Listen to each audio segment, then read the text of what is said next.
Hello friends, welcome to my YouTube channel मार्गदर्शन by Ravikant sir. चलिए दोस्तों, तो आज के इस वीडियो में हम लोग बायोलॉजी के 15 मोस्ट इम्पॉर्टेंट क्वेश्चंस को डिस्कस करते हैं। जैसा कि इस वीडियो का थंबनेल है टेस्ट योरसेल्फ, तो आप अपनी तैयारी का टेस्ट भी इस वीडियो के थ्रू कर सकते हैं। 15 क्वेश्चन है, आप बनाइए, देखिए आपका कितना सही होता है, कितना गलत होता है, और फिर वीडियो को देखकर उसका डिस्कशन देखेंगे। चलिए, तो आज का पहला क्वेश्चन नंबर 76 नंबर क्वेश्चन से शुरू करेंगे। इससे पहले का जो भी क्वेश्चन है वो पिछले वीडियो में दिया हुआ है, और इस वीडियो के डिस्क्रिप्शन में पिछले सारे वीडियो का लिंक है, तो आप उसको यदि अभी तक नहीं देखे हैं तो फटाफट जाइए और देखिए। चलिए, आज की शुरुआत है। पहला क्वेश्चन, किस कोशिका से ग्लाइकोजन हार्मोन निकलता है? पहला ऑप्शन बीटा कोशिका, beta cell. Option number B alpha cell. Option number C gamma cell. और ऑप्शन नंबर डी नन। तो इस क्वेश्चन का सही आंसर होगा option number B alpha cell. Alpha cell से ग्लाइकोजन हार्मोन निकलता है, जबकि बीटा सेल से हम लोग जानते हैं, इसका आंसर होगा अल्फा सेल। जबकि जानते हैं बीटा सेल से क्या निकलता है? इंसुलिन निकलता है। क्या निकलता है? बीटा सेल से इंसुलिन निकलता है। और गामा सेल की बात करें तो गामा सेल से सोमेटोस्टेटिन निकलता है।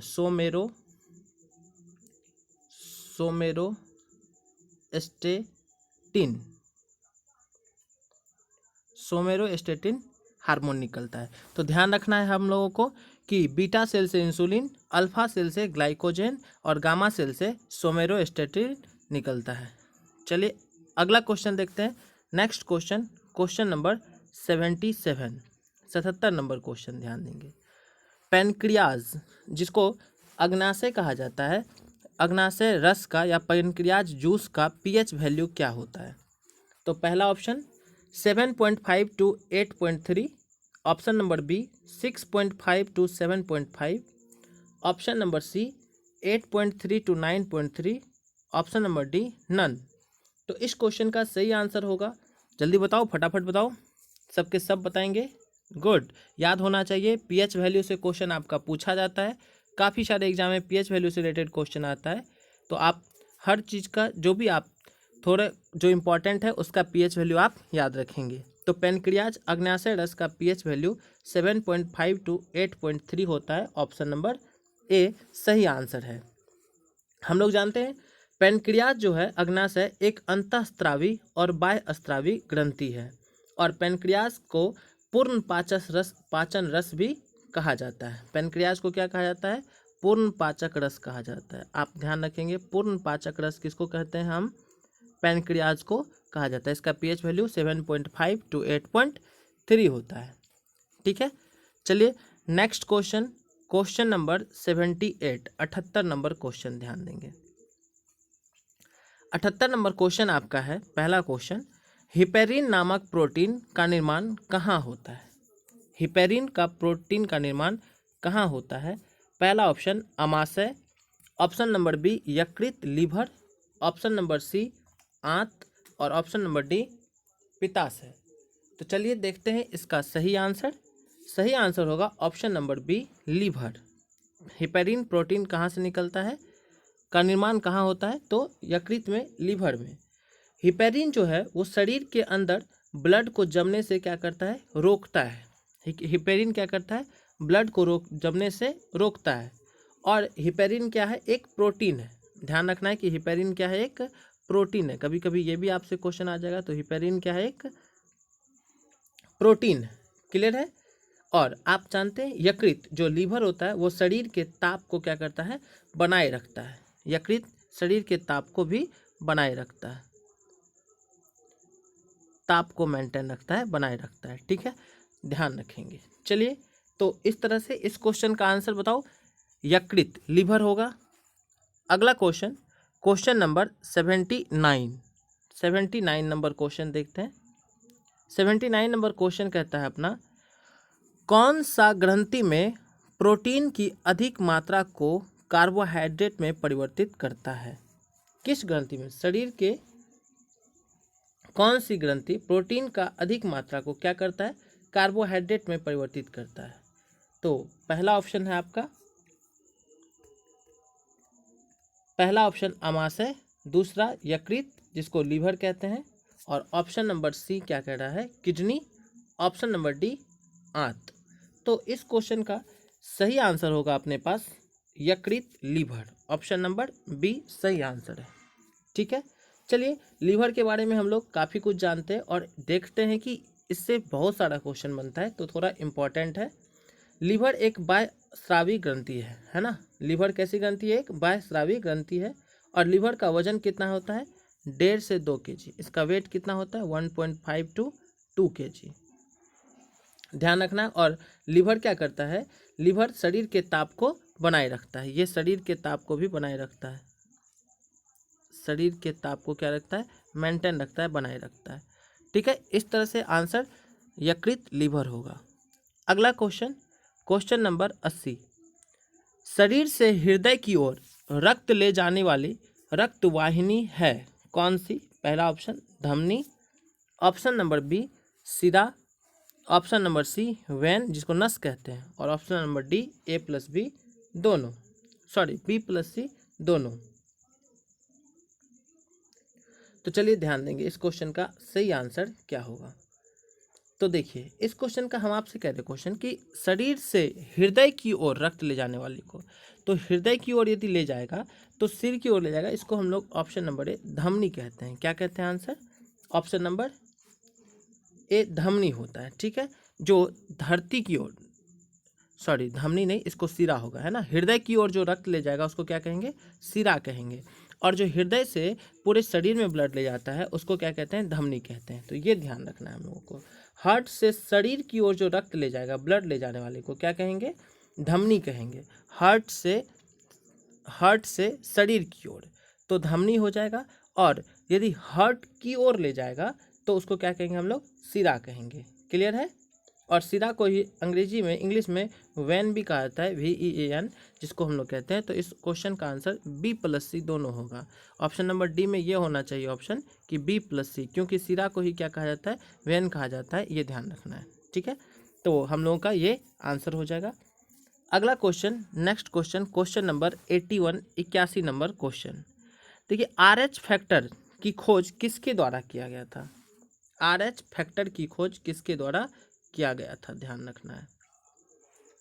तो पहला ऑप्शन है Edward Jenner, option number B Wiener के द्वारा, ऑप्शन नंबर सी लैंडस्टीनर के द्वारा, और ऑप्शन नंबर डी में B+C दोनों है। तो इस क्वेश्चन का सही आंसर, जल्दी जवाब दो, सबके सब बताएंगे आंसर। चलो, हमें पता है कि आप सही आंसर दे सकते हैं। अच्छा क्वेश्चन है, आसान क्वेश्चन है आपके लिए। तो RH फैक्टर की खोज जो किए थे वो वीनर और लैंडस्टीनर ने किया था। तो इसलिए इसका आंसर ऑप्शन नंबर डी हो जाएगा, B+C दोनों हो जाएगा। जबकि RH फैक्टर की खोज 1940 ईस्वी में किया गया था। कब किया गया था, 1940 में किया गया था, 1940 में किया गया था। ठीक है, ध्यान रखना है। और RH फैक्टर की खोज किस बंदर पे किया गया था, जल्दी से सभी को आंसर करेंगे, रीसस नामक बंदर से किया गया। RH फैक्टर की खोज किससे किया गया था, तो एक रीसस नामक बंदर था, रीसस बंदर पे, इसी पर किया गया था RH फैक्टर की खोज। ठीक है, कौन किए थे, तो वीनर और लैंडस्टीनर ने 1940 ईस्वी में। चलिए अगला क्वेश्चन देखते हैं, क्वेश्चन नंबर 82, 82 नंबर क्वेश्चन क्या कहता है, ध्यान देंगे। 82 नंबर क्वेश्चन, रक्त परिवहन की खोज किसने किया। रक्त परिवहन की खोज किसने किया। पहला option Wiener, option number B है William Harvey, option number C है Landsteiner, option number D Edward Jenner, और option number E none of these. तो इस क्वेश्चन का सही आंसर होगा विलियम हार्वे। तो रक्त परिवहन की खोज किसने किया था, तो विलियम हार्वे ने किया था। Option number B is the right answer. Next question, चलिए अगले क्वेश्चन की ओर चलते हैं। क्वेश्चन नंबर 83, 83 नंबर क्वेश्चन क्या है, ध्यान देंगे। मत्स्य वर्ग में नहीं आता है, इनमें से कौन सा मत्स्य वर्ग में नहीं आता है, आपको वो बताना है। पहला ऑप्शन रोहू, ऑप्शन नंबर बी कतला, ऑप्शन नंबर सी समुद्री घोड़ा, और option number D star fish. तो इस क्वेश्चन का सही आंसर जल्दी बताओ सबके सब। बहुत अच्छा, गुड। क्या हो जाएगा answer, option number D star fish. ठीक है, स्टार फिश। क्लियर है। अगला क्वेश्चन देखेंगे, next question, question number 84 number 84 number question ध्यान देंगे। कॉकरोच के हृदय में कितने कक्ष होते हैं, है ना। कॉकरोच के हृदय में कितने कक्ष होते हैं। तो पहला ऑप्शन, ऑप्शन नंबर ए में 4, option number B 13, option number C 6, option number D 3 और ऑप्शन नंबर ई 2। तो जल्दी बताइए कितने कक्ष होते हैं कॉकरोच के हृदय में। तो 13, ऑप्शन नंबर बी सही आंसर होगा। बहुत अच्छा, अगला क्वेश्चन चलते हैं। नेक्स्ट क्वेश्चन की ओर चलते हैं। क्वेश्चन नंबर 85 85 नंबर क्वेश्चन, देखते हैं क्या कहता है। क्वेश्चन है, सबसे लंबी गुणसूत्र किसका होता है। सबसे लंबी गुणसूत्र किसका होता है। तो चलिए पहला ऑप्शन देखते हैं। इसमें पहला ऑप्शन है शैवाल, next question trillium, option number C cycas और ऑप्शन नंबर डी इनमें से कोई नहीं। तो इसका सही आंसर होगा ट्राइलियम। देखिए दोस्तों, आपको जितना भी क्वेश्चन मिल रहा होगा वो कहीं ना कहीं आपको थोड़ा नया क्वेश्चन मिल रहा होगा और ऐसा क्वेश्चन मिल रहा होगा जो आप नहीं जान रहे हैं, जो जिसमें आप कंफ्यूज रह रहे हैं, जहाँ पे आपको ये लग रहा है कि नहीं क्वेश्चन का आंसर ये होना चाहिए लेकिन हो कुछ और रहा है। इसलिए ये काफ़ी इंपॉर्टेंट है आपके लिए। हम इस वीडियो को आपके किसी भी एग्जाम के लिए, जिस भी एग्जाम में साइंस का क्वेश्चन पूछा जाता है, इससे बाहर क्वेश्चन नहीं आएगा। इसलिए हम लोग 250 क्वेश्चन केमिस्ट्री, फिजिक्स और बायो 250 करके हर एक चीज़ का वीडियो बना रहे हैं और आपको डेली प्रोवाइड किया जा रहा है। तो आप इस वीडियो को देखिए, पढ़िए और इसका पीडीएफ लेने के लिए इसका पीडीएफ आपको मिलेगा अपने टेलीग्राम चैनल मार्गदर्शन बाय रविकांत सर पे। तो उसको ज्वाइन कीजिए, टेलीग्राम चैनल को, टेलीग्राम ग्रुप को, और आप वहाँ से पीडीएफ भी लीजिए और यहाँ वीडियो के थ्रू डिस्कशन देखिए। तो चलिए, सबसे लंबी गुणसूत्र आपको बताना है किसका होगा। तो ऑप्शन नंबर बी ट्राइलियम। सही आंसर क्या होगा, ट्राइलियम होगा। जबकि साइकस, आप जानते हैं किसको साइकस कहा जाता है। साइकस एक जीवित जीवाश्म है। जीवित जीवाश्म पूछे तो जीवित जीवाश्म क्या होता है, साइकस होता है। इसको सागोपाम कहते हैं, ठीक है। जीवित जीवाश्म का उदाहरण क्या है, साइकस, ठीक है ना। चलिए अगला क्वेश्चन देखते हैं। Next question, question number 86 86 number question, पर्यावरण शिक्षा केंद्र कहाँ है। पर्यावरण शिक्षा केंद्र कहाँ है। अगला क्वेश्चन तो देखिए, ऑप्शन पहला है Delhi, option number B Ahmedabad, option number C Chennai, option number D Patna. तो पर्यावरण शिक्षा केंद्र आपसे पूछा जा रहा है, तो इस क्वेश्चन का सही आंसर होगा अहमदाबाद, ऑप्शन नंबर बी। सही आंसर क्या होगा, ऑप्शन नंबर बी अहमदाबाद। जबकि पर्यावरण अधिनियम 1986 में आया था। कब आया था, अहमदाबाद सही आंसर। और 1986 में पर्यावरण संरक्षण अधिनियम आया था। कब आया था, 1986 में, 1986 में। आगे बढ़ते हैं, अगला question, question number 87 87 number question देखिए आपके लिए है। प्रमुख वायु प्रदूषण कारक कौन सा है। जो वायु प्रदूषण है उसका प्रमुख कारण कौन सा है।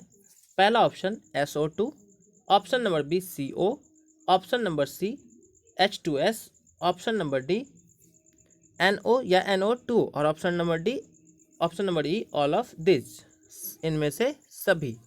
तो इस क्वेश्चन का सही आंसर होगा सभी के सभी जितने भी हैं, SO2, CO, H2S, NO2, ये सब के सब क्या है, वायु प्रदूषक हैं। इसीलिए मेरा सही answer none all of this होगा, इनमें से सभी। तो अगला question, next question, question number 88 88 number question क्या कह रहा है। सबसे अधिक प्रकाश संश्लेषण किस रंग में होता है। जल्दी बताओ, बहुत आसान क्वेश्चन है सबके लिए, आप लोगों के लिए। देखते हैं कौन जवाब देता है सबसे पहले। 88 नंबर क्वेश्चन, सबसे अधिक प्रकाश संश्लेषण किस रंग में होता है। पहला ऑप्शन है लाल, ऑप्शन नंबर बी हरा, ऑप्शन नंबर सी बैगनी और option number D none of these. तो सही आंसर होगा ऑप्शन नंबर ए, लाल रंग। किस में होता है भाई, सबसे ज़्यादा प्रकाश संश्लेषण किस रंग में होता है, तो लाल रंग में होता है। आप जहाँ भी बैठे साथ साथ मेरे साथ ऐसे ही पढ़ो, साथ ही याद भी हो जाएगा। दोबारा कभी कुछ करने की जरूरत नहीं है, आपका साथ ही याद हो जाएगा। तो बताओ जल्दी से, सबसे अधिक प्रकाश संश्लेषण किस रंग में होता है, लाल रंग में, ठीक है। और यदि हम सबसे कम की बात करें तो बैगनी में, बैगनी में सबसे कम किस में होगा, बैगनी में, बैगनी में सबसे कम, और सबसे ज़्यादा किस में होगा, लाल रंग के प्रकाश में, ठीक है। चलिए अब देखते हैं फोटोसिंथेसिस के लिए आवश्यक कौन सा होता है? तो आवश्यक फोटोसिंथेसिस या प्रकाश संश्लेषण के लिए क्या सब आवश्यक है? CO2 carbon dioxide, H2O water पानी, सनलाइट और साथ ही साथ क्या है? क्लोरोफिल। तो 4 चीज़ों की जरूरत होती है, CO2 की, H2O की, CO2 plus H2O plus sunlight सूर्य प्रकाश की जरूरत होती है, ठीक है ना। इसके साथ साथ एक क्लोरोफिल की भी जरूरत होती है, एक क्लोरोफिल की भी जरूरत होती है, ठीक है। चलिए अगला क्वेश्चन देखते हैं। 89 नंबर क्वेश्चन आज का क्या कहता है, तो ध्यान देंगे। 89 नंबर क्वेश्चन है, रोजेसी कुल में आने वाले पौधे कौन से हैं? तो 4 ऑप्शन आपके पास है, इसमें आपको रोजेसी कुल में कौन सा, तो ये भी यहाँ से भी क्वेश्चन पूछा जाता है कुल का नाम, तो आप उसको भी ध्यान रखेंगे कुछ चीज़ों का, क्योंकि यहाँ से क्वेश्चन बनता है। रोजेसी कुल में आने वाला पौधा कौन सा है? पहला ऑप्शन है सेब, ऑप्शन नंबर बी बादाम, ऑप्शन नंबर सी नाशपाती, ऑप्शन नंबर डी स्ट्रॉबेरी और option number E all of these. तो जल्दी से बताएंगे सही आंसर क्या होगा। बहुत अच्छा, गुड। क्या होगा? ऑल ऑफ दिज, इनमें से सभी। तो रोजेसी फूल में देखो, रोजेसी फूल, रोजेसी कुल में, सॉरी रोजेसी कुल, तो रोजेसी कुल में क्या आएगा? सेब भी आएगा, बादाम भी आएगा, नाशपाती भी आएगा, स्ट्रॉबेरी भी आएगा, सबके सब आएंगे। तो आप ध्यान में रखेंगे।